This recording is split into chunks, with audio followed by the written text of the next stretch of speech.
உயர்நிலை படிப்பை வெற்றிகரமாக முடிச்சதுக்கப்புறம் வர்றது உயர்கல்வி. சிங்கப்பூரில் உயர்கல்விக்கான பாதைகள் பல இருக்குது. தொடக்க கல்லூரி, பலதுறை தொழில் கல்லூரி, தொழில்நுட்ப கல்விக் கழகம், Singapore sports school, school of the arts, Lasalle college of the arts, Nanyang academy of fine arts. உயர்நிலை கல்வியை முடிச்சதுக்கப்புறம் என்ன செய்யறதுன்னு முடிவு பண்ணிட்டீங்களா? என்ன படிக்க போறீங்க? எந்த உயர்கல்வி நிலையம் உங்கள் திறனுக்கு ஏற்றது? எந்த பாதையை நோக்கி நீங்கள் போக போறீங்க? இந்த வருஷம் நான் ஓலெவல் செய்கிறேன். ஆனால் ஐடி போகிறேன்னா இல்லை பாலி போகிறேன்னு தெரியல. ஐடி, ஜேசி, பாலி எந்த வழியில் போகிறோங்கிறது பிரச்சனை இல்லை. நம்ம கடைசியில் எப்படி வெற்றி பெறுறோங்கிறது தான் முக்கியம். ரிசால்ட்ஸ் வந்ததுக்கப்புறம் பார்த்துக்கலாம். இப்போ யோசிச்சு ஒரு புண்ணியமா இல்லையே. நார்மல் அகாடமிக் வழக்க நிலை ஏட்டு கல்வி முடித்த மாணவர்களுக்கு 2 பாதைகள் இருக்கு. ஒன்று DPP, direct entry scheme to polytechnic programme. இதில் மாணவர்கள் ஐடியில் 2 வருட ஹையர் நைடெக் படிப்புக்கு சேர்க்கப்படுவாங்க. ஒரு குறிப்பிட்ட ஜிபிஏ கிரேட் பாயிண்ட் ஆவரேஜ் அவங்க எடுத்தாங்கன்னா பலதுறை தொழில் கல்லூரியில் அவங்களுக்கு இடம் நிச்சயம். இரண்டாவது பிஎஃப்பி, பாலிடெக்னிக் ஃபவுண்டேஷன் ப்ரோக்ராம். உயர்நிலை 4 வழக்கு நிலை ஏட்டு கல்வி மாணவர்களை பலதுறை தொழில் கல்லூரிக்கு ஆயத்தமாக்குற திட்டம். உயர்நிலை 5 படிப்பை மேற்கொள்றதுக்கு பதிலாக பாலியில் 2 செமஸ்டர்ஸ் படிக்கிறதுக்கான வாய்ப்பு இந்த மாணவர்களுக்கு வழங்கப்படுது. இந்த ஃபவுண்டேஷன் ப்ரோக்ராமை வெற்றிகரமாக முடித்தாங்கன்னா அதே கல்லூரியில் அடுத்த 3 வருஷம் அவங்க டிப்ளமா கோர்ஸை பயிலலாம். இதை வெற்றிகரமாக முடித்து இன்னைக்கு பல்கலைக்கழகத்தில் பயிலும் மாணவி ஒருத்தரை நாம் பார்க்க போகிறோம். ஸோ நான் பிஎஸ்எல்இ முடிஞ்சதுக்கப்புறம் நான் நார்மல் அகாடமிக் ஸ்ட்ரீமுக்கு போனேன். அந்த வருஷத்துலேருந்து இந்த பிஎஃப்பி திட்டம் அறிமுகப்படுத்தினாங்க. ஆனால் அதை பற்றி இன்னும் நம்மளுக்கு நிறையா விஷயங்கள் தெரிய வரல. செட் ஃபார் மாணவர்கள் நம்ம 2 வகையாக பார்க்கலாம். ஒன்று செட் ஃபார் எக்ஸ்பிரஸ் ஸ்ட்ரீமில் இருக்கிறவங்க. இவங்க நார்மலி செட் ஃபார் இறுதியில் ஓ லெவல் எடுப்பாங்க. அது முடிந்த பிறகு அவங்க டிப்ளமா, பாலிடெக்னிக் டிப்ளமா படிக்கலாம் அல்லது ஜேசி போய் படிக்கலாம். ஆனால் இந்த செட் ஃபார் நார்மல் அகாடமிக் ஸ்ட்ரீமில் இருக்காங்களே, இவங்க 2 சாய்ஸ் இருக்குது அவங்களுக்கு. ஒன்று பிஎஃப்பி படிக்கலாம் அல்லது செட் 5 போய் ஓ லெவல் எடுக்கலாம்.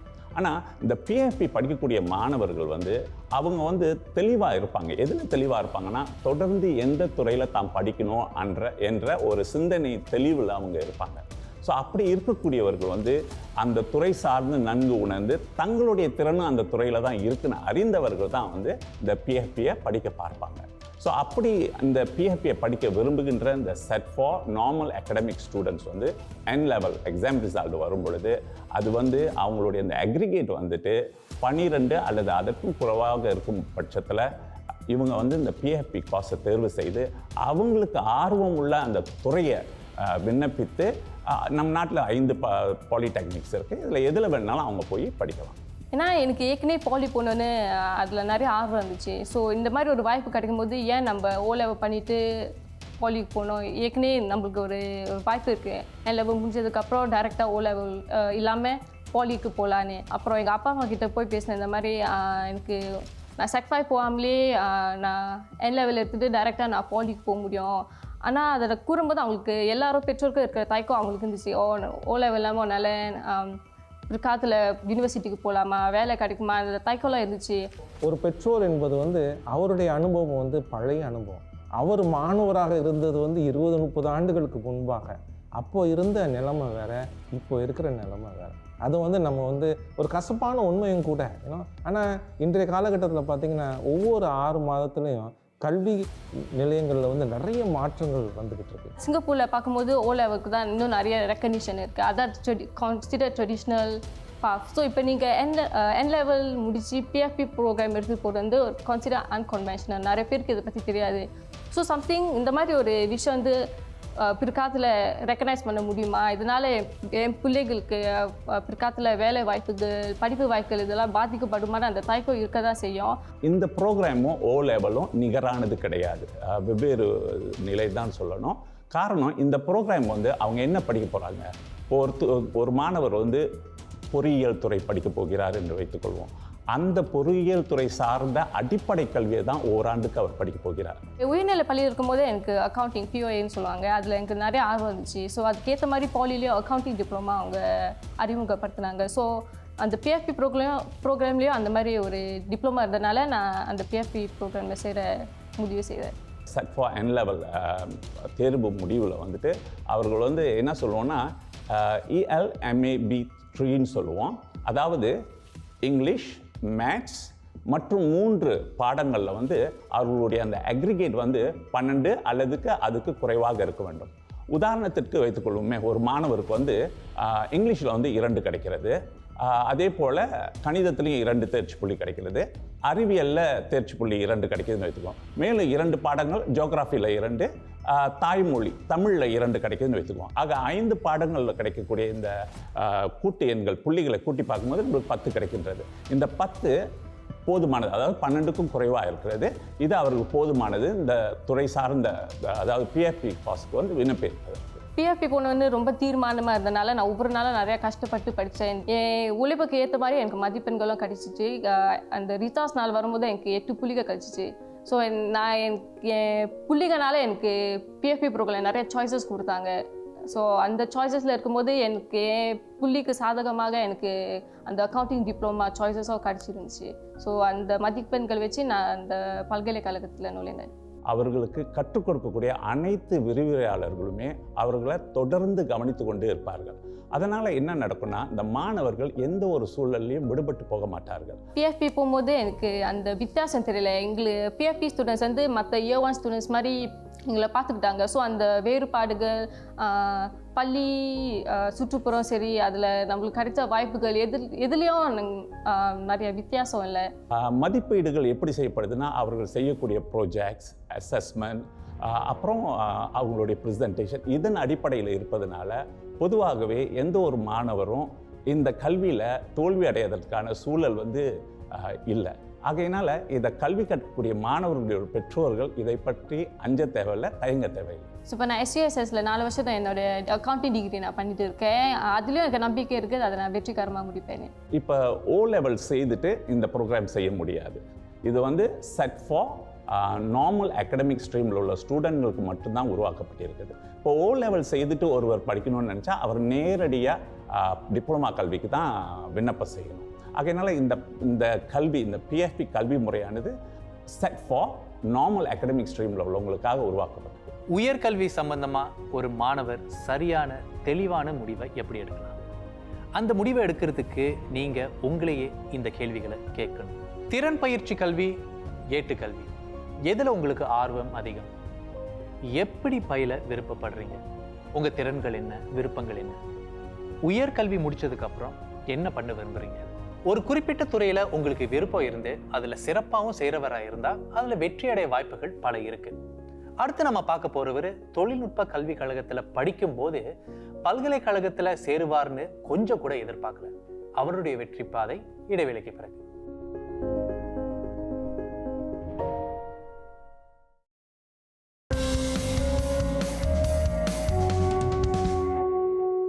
ஒரு சில மாணவர்கள் ஏட்டுக்கல்வியை விட திறன் பயிற்சி கல்வியை தான் விரும்புவாங்க. அவங்களுக்கு தொழில்நுட்ப கல்வி கழகம், பலதுறை தொழில் கல்லூரின்னு பாதைகள் பல இருக்கு. அடுத்து நம்ம பார்க்க போறவர் திறன் பயிற்சி கல்வியில் மட்டும் இல்லை, ஏட்டு கல்வியிலையும் சிறப்பாக செஞ்சவர். இளையர்களுக்கு ஒரு முன்னோடி. நான் வந்து ப்ரைமரி ஸ்கூலில் படிக்கிற நேரத்தில் வந்து ப்ரைமரி 1ல் படிச்சுக்கிட்டு இருக்கிற நேரத்தில் வந்து அப்பா தவறிட்டார்.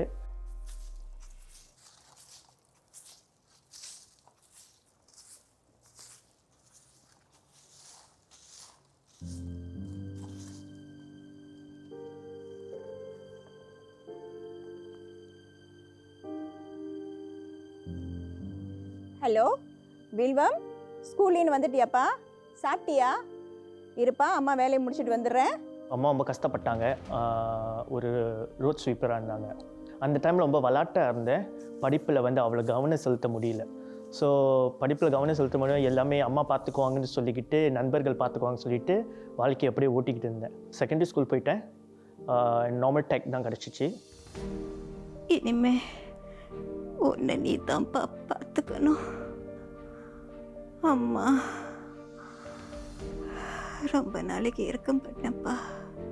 நல்ல பிள்ளையா இருக்கணும், நல்ல பேர் எடுக்கணும்ப்பா. அம்மா கேன்சர் இருந்துட்டோன்னே என்ன செய்ய போகிறோம், அடுத்தது என்ன பண்ண போகிறோம், அம்மா போயிட்டாங்கன்னா என்ன நடக்க போகுது, அது ஒரு கேள்விக்குறி. அவங்களோட பக்கத்தில் அந்த ஸ்கேனிங் அதுலேயும் அந்த ஹார்ட் டிடெக்டர்லாம் பார்க்குறப்ப அந்த இடத்துல வந்து அவங்களோட பால்ஸ்லாம் ட்ராப் பண்ண ஆரம்பிச்சிச்சு. அவங்க கண்ணுலேருந்து தண்ணி வந்துச்சு. அவங்களுக்கே தெரியும் நினைக்கிறேன் அவங்க வந்து போக போகிறாங்கன்னு. அப்புறம் வந்து ஹார்ட் பீட் வந்து 5 4 3 2 1 கடைசி மூச்சை பார்த்தேன்.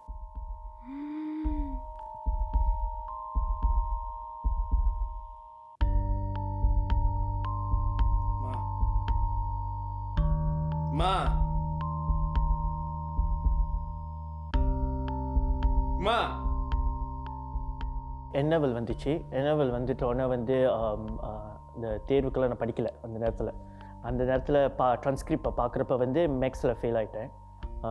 அதுலேருந்து தெரிச்சு போய்ட்டு அப்புறம் ஐடிக்கு அப்ளை பண்ணேன். எனக்கு வந்து ரொம்ப லிமிட்டட் காசஸ் தான் கிடச்சிச்சு பிகாஸ் வந்து மேக்ஸில் ஃபெயில் ஆனால.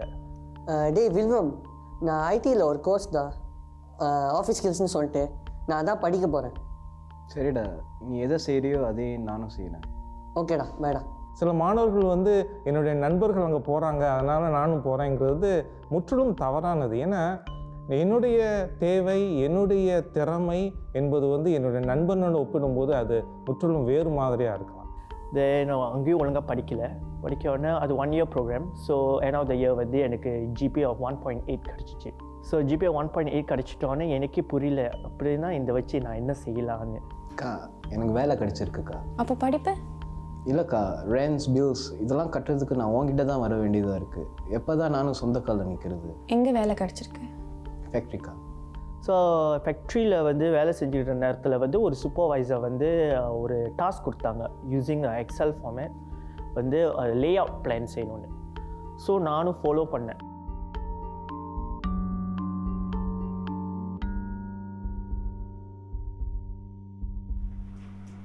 வேலை முடிஞ்சா இல்லையா?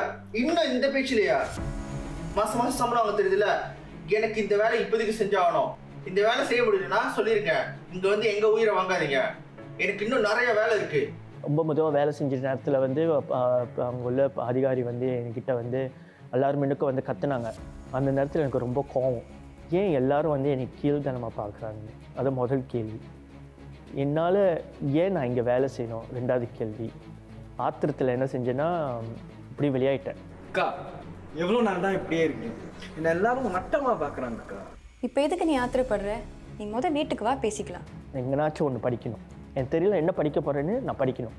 அவங்க முதல் செய்ய வேண்டிய காரியம் நான் எங்கே போக போகிறேன் என்பதை வந்து அவங்க வந்து நிர்ணயம் செய்யணும். அக்கா, நான் படிக்கணும்க்கா. ஆனால் என்ன படிக்கணும் தான் தெரியல. இதான் சின்ன வயசுலேருந்து நல்லா வரைவியே, ஒய்னா டிசைனிங் ட்ரை பண்ணக்கூடாது? பயமாக இருக்குக்கா. சரியாக பண்ணலன்னா எப்படி? பயப்படாத, உன்னால் கண்டிப்பாக நல்லா பண்ண முடியும். ஸோ அந்த நேரத்தில் அதே ஐடி காலேஜ் சென்ட்ரலில் வந்து எனக்கு ப்ராடக்ட் டிசைன்னு இருந்துச்சு. Nitec in product design. So it's 2 years course. So நான் உள்ளே போனோன்னே I started to study very heart.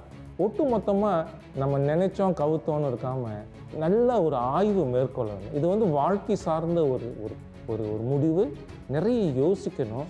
இது வந்து இதனால் வந்து எனக்கு பலனா பின் விளைவா என்பதை தீர்மானிக்க வேண்டும் இளையர்கள். So end of the day I did well. நல்லா தேர்ச்சி பட்டுட்டோன்னே ஆட்டோமேட்டிக்லி எனக்கு வந்து ஆல் த அவார்ட்ஸ் கிடச்சிச்சு. Outstanding graduate award, Eagles award, CCA gold medal. எனக்கு இன்டர்வியூ வந்துச்சு லீ குவான் யூ அவார்டுக்கு. ஸோ இன்டர்வியூ முடிச்சிட்டோன்னே அதே வாரத்தில் வந்து எனக்கு வந்து பதில் தெரிஞ்சிச்சு. எனக்கு வந்து Lee Kuan Yew CCA medal கிடச்சிச்சுன்னு. ஸோ எனக்கு ரொம்ப சந்தோஷம். பிகாஸ் வாழ்க்கையில் வந்து இந்த மாதிரிலாம் நான் சாதிச்சது இல்லை. இப்போ இணையம் வந்துருச்சு. அந்த இணைய உலகத்துக்குள்ளே சென்றாலே இந்த துறைக்கு மதிப்பு இருக்கிறதா இல்லையா? நம்ம முன்பு சொன்னது மாதிரி இது மட்டும் அல்ல, அதாவது நம்முடைய விருப்பம் அங்கே இருக்கணும். ஏற்கனவே நான் ரூட் போட்டேன். நான் I want to go ITE, Poly and go to NUS. அதான் main goal, nothing else. Always telling myself that என்னால் முடியும், கவலைப்படாதுன்னு. ஆனால் ரொம்ப கஷ்டப்பட்டேன். So day and night I study. Final year results கிடச்சிச்சு நான் பாலியில். ஸோ அந்த GPA was qualified for top 5% to go to NUS. Started my uni life.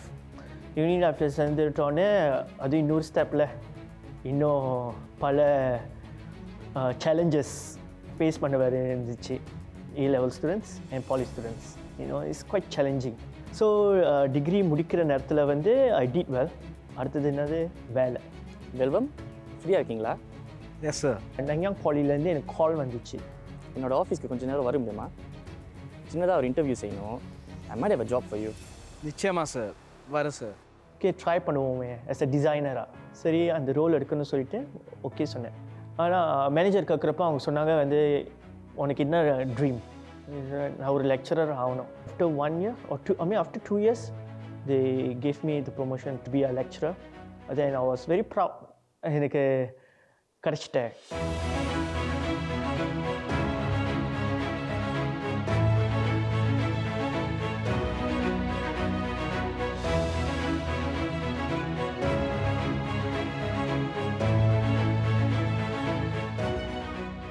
அடுத்து என்ன செய்யறதுன்னு தெரியாம பல உயர்நிலை பள்ளி மாணவர்கள் குழப்பத்துல இருப்பாங்க. இந்த குழப்பத்தை அவங்க எப்படி தீர்க்கலாம்? அவங்களோட பலம் பலவீனத்தை தெரிஞ்சுக்கணும்.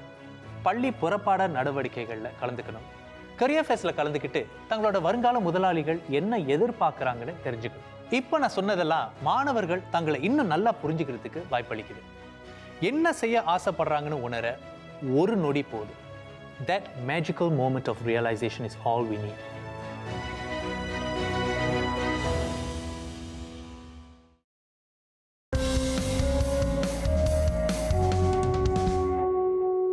பலதுறை தொழில் கல்லூரி படிப்பு மாணவர்களிடையே புகழ் பெற்று இருந்தாலும் தொடக்க கல்லூரிக்கு தனி மவுசு இருக்கத்தான் செய்யுது.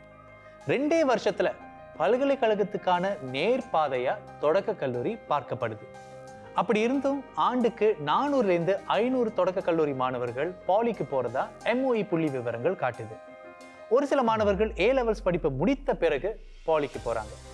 ஆனா அடுத்து நாம பார்க்க போறவங்க A levels படிப்பு எவ்வளவு கஷ்டமா இருந்தாலும் பரவாயில்ல, அதை முடித்தே தீர்வேங்கிற தீர்மானத்துல இறங்கி அதை வெற்றிகரமா முடிச்சாங்க. அவங்களுடைய கதை இதோ. அப்பா அம்மா பாருங்க, எனக்கு O level எக்ஸாம் வந்துடுச்சு. ஆனால் விக்டோரியா ஜிசி போக முடியாது, ஜூரோங் ஜிசி தான் போகணும். எந்த ஜெசியாக இருந்தால் என்ன, A level செய்ய போகிறல அதான் முக்கியம். நீ உன் A level நல்லா செய். ஜூரோங் ஜிசி நம்ம வீட்டுக்கிட்ட தானே, அதுதான் நல்லது. நல்லா A level செஞ்சு முடியுமா? A level தேர்வு வந்து முதல் தடவை எடுக்கும்போது நான் வந்து 2 பாடங்களில் தேர்ச்சி பெறலை. ஒன்று கணிதம், இன்னொன்று அறிவியல். சிலருக்கு பார்த்திங்கன்னா அவங்க கணிதத்தில் மிகச்சிறந்து செய்ய மாட்டாங்க, ஆனால் அவங்க மொழி சார்ந்த துறைகளில் நல்லா செய்வாங்க. ஸோ நம்மளுக்கு தெரிஞ்சிடும் ஓரளவுக்கு இது நம்மளுக்கு சரி வரும், இது நம்மளுக்கு சரி வராது. நான் மறுபடியும் A level எடுக்கலான்னு இருக்கேன். நீ சீரியஸாக தான் சொல்கிறியா? ஐயூஷ்வா? ஆமாம். ஏன்? ஏன்னா நான் மேக்ஸ் அண்ட் கெமிஸ்ட்ரி ஃபீல் பண்ணிட்டேன். So I don't give up. 2வது தடவை எடுக்கும்போது பள்ளிக்கிட்ட சில பாடங்களை மாற்ற முடியுமான்னு கேட்டிருந்தேன். ஆனால் அது முடியாத காரணத்தினால நான் மறுபடியும் கணிதம் மற்றும் அறிவியல் எடுக்க வேண்டிய நிலை இருந்துச்சு. ஸோ மறுபடியும் நான் தேர்வு எடுக்கும்போது அந்த பாடங்களில் மறுபடியும் நான் தோல்வி அடைஞ்சேன். ஸோ அந்த 2வது தடவையும் தோல்வி அடைஞ்ச அப்புறம் எனக்கு ரொம்ப மன கஷ்டமாக இருந்துச்சு. ஏன்னா நான் யூனிவர்சிட்டிக்கு அப்ளை பண்ணியிருந்தேன், ஆனால் எந்த யூனிவர்சிட்டியும் என்னோடய அப்ளிகேஷனை அக்செப்ட் பண்ணலை. நான் மறுபடியும் A level தேர்வு எடுத்து NIEக்கு அப்ளை பண்ணணும்னு ஆசைப்பட்டேன். ஸோ அதனால தான் நான் ஒரு ப்ரைவேட் கேண்டிடேட்டாக A level எடுத்தேன். ஸோ அதை எடுக்கும்போது நான் புது பாடம் ஒன்று எடுக்கலான்னு நினச்சேன், கணிதத்துக்கு பதிலாக. ஸோ அதுதான் தமிழ் இலக்கியம் எடுத்தேன். நான் ஜிசியில் இருக்கும்போது அந்த பாடம் படிக்காததுனால நான் நிறைய நண்பர்கள்கிட்ட உதவி கேட்டேன். காலையிலேருந்து மதியம் வரைக்கும் நான் ரிலீஃப் டீச்சிங் பண்ணுவேன். இரவில் நான் சொந்தமாக அந்த குறிப்புகள்லாம் எடுத்து படிப்பேன், சொந்தமாக எஸ்ஸேஸ் எழுதுவேன், காம்ப்ரிஹென்ஷன் பேசேஜ் செய்வேன். 8 மாதம் கழித்து நான் A levelக்கு உட்காரும்போது அந்த பாடத்தில் எனக்கு டிஸ்டிங்ஷன் கிடச்சிது. இங்கிலீஷிலும் டிஸ்டிங்ஷன் கிடச்சிது. So I got a full A levels. So அதுக்கப்புறம் தான் நான் NTU NUSக்கு அப்ளை பண்ணேன். ஸோ 4 வருடம் NTUவில் ஆங்கில இலக்கியம் படிச்சுட்டு அதுக்கப்புறம் NIEக்கு ஆங்கில இலக்கிய ஆசிரியராக இப்போது பணிபுரிகிறேன். சிங்கப்பூர் இந்திய சமுதாயம் முன்னேறணும்னா அதோட மிக முக்கிய விஷயம் என்னென்னா கல்வியில் மேம்பாடு காணும். அதான் நம்முடைய தாரக மந்திரம் சிண்டாவோடது. எந்த ஒரு இந்திய குடும்பமும் எந்த ஒரு இந்திய மாணவரும் கல்வியில் வெற்றி பெற்றுட்டாருன்னா அந்த குடும்பம் மட்டும் இல்லை, அதுக்கு அடுத்தடுத்த தலைமுறையும் முன்னேறும் என்பதுதான் நோக்கமும் கூட. அதன் அடிப்படையில் தான் பல ஆண்டுகளாக சிண்டா வந்து 2 நிலைகளில் நம்ம வந்து மாணவர்களுக்கு உதவி செய்து கொண்டு வருகின்றோம். ஒன்று துணைப்பாட வகுப்புகள். அப்படிங்கும்போது ஏட்டுக்கல்வி மட்டும் கொடுத்துட்டு அவங்க சிறந்த விழுந்துருவாங்கன்னா முடியாது. அதனால தான் வந்து நம்ம வந்து அவங்களுக்கு வந்து தன்னம்பிக்கை சார்ந்த விஷயங்களும் நம்ம நடத்துகிறோம். கடந்த 4 ஆண்டுகளாக மென்டாரிங் ப்ரோக்ராமும் நடத்துகிறோம். ஒரு வாட்டி ஏ லெவல் பண்ணுறதே பெரிய விஷயம். ஸோ நான் வந்து 3 வாட்டி பண்ணியிருக்கேன். ஸோ நிறைய பேர்கிட்ட இதை பற்றி சொல்லும்போது ரொம்ப ஆச்சரியமாக கேட்பாங்க, 3 வாட்டி நீ முயற்சி பண்ணேன்னு. அப்போ நான் அதை எடுக்கும்போது நான் அவ்வளோவா அதை பற்றி யோசிக்கலை. லைக் அது வந்து கொஞ்சம் நேச்சுரலாக இருந்த மாதிரி எனக்கு இருந்துச்சு. ஆனால் இப்போ யோசிச்சு பார்க்கும்போது முதல் 2 வாட்டி செய்யும்போது அது வந்து கொஞ்சம் பெற்றோர்களுக்காக இல்லை லைக் அதுதான் பார்ப்பாக இருந்ததுனால அதை எப்படியாவது பாஸ் பண்ணணுங்கிற ஒரு முயற்சியில் வந்து அதை செஞ்சேன். ஆனால் 3வது வாட்டி நான் செய்யும்போது நான் அதை என்னோடய கனவுகளுக்காக செஞ்ச மாதிரி எனக்கு இப்போ தோணுது. யோசித்து சரியான முடிவை எடுக்க வந்து நம்ம முற்படணும். அப்படியே நம்ம தவறான முடிவை எடுத்துட்டாலும் நம்மளோட லட்சியத்தை வந்து கைவிடாமல் மற்ற முயற்சிகள் எடுக்கிறது வந்து ரொம்ப முக்கியம். சில கல்வி கழகங்கள் இருக்குது, ஐடி இருக்குது, பாலி இருக்குது, கல்லூரிகள் இருக்குது, மற்றும் பல்கலைக்கழகங்கள்லாம் இருக்குது. இவையெல்லாம் பார்த்தீங்கன்னா உங்களுடைய கனவை நோக்கி செல்வதற்கான ஒரு வழிமுறைகள் தான். ஆனால் எல்லாமே வந்து நம்ம எந்த ஒரு பாதையை நம்ம எடுத்தால் கூட நிச்சயம் நம்ம வந்து நம்ம கனவை நோக்கி போகலாம். ஆனால் நம்ம வந்து தொடர்ந்து ஏதோ ஒரு வழி தடத்தில் இருக்கணும். நம்ம வந்து இப்போ நம்ம வந்து ஒரு N லெவலோ O லெவலோ படிக்கிறோம் வச்சுக்கோங்களேன். நம்ம எதிர்பார்த்த அந்த தேர்வு முடிவுகள் வரலை அப்படின்னா துவண்டு விடக்கூடாது. அப்படின்னா என்ன ஆயிரும், நம்ம வந்து எந்த ஒரு வழியும் தேர்ந்தெடுக்காமல் அப்படியே நிற்கிறோம். அது வந்து வெற்றிக்கான பாதை கிடையாது. எந்த ஒரு இதுலேயும் சில நேரத்தில் வெற்றி இருக்கலாம், சில நேரத்தில் தோல்வி இருக்கலாம். எந்த ஒரு சூழ்நிலையும் நம்ம அளவோடு அதை கொண்டு நம்ம வந்து இதான் என்னோடய கனவு, நான் இங்கே தாங்க போக போகிறேன் அப்படிங்கிற ஒரு தெளிவு இருக்கும்போது எதுவுமே முடியும். உயர்கல்விக்கான பாதைகள் பல உண்டு. அதனால் எந்த பாதையை தேர்ந்தெடுக்கிறோம் அது ரொம்ப முக்கியமான ஒரு விஷயம். ஜூனியர் காலேஜ், பாலிடெக்னிக், ITE பாதைகள் பல இருக்குது. நீங்கள் என்ன அடைய விரும்புகிறீங்க, உங்கள் லட்சியம் என்ன, அதை தான் நீங்கள் தெரிஞ்சு வச்சுக்கணும். நதிகள் பல, அவை சேரப்போகும் சமுத்திரம் ஒன்று. எந்த பாதையை தேர்ந்தெடுத்தாலும் நம்ம இலக்கு, நம்ம லட்சியம் என சொல்லப்படுற அந்த சமுத்திரம் ஒன்று. இது உங்களுக்கு தெரியுமா?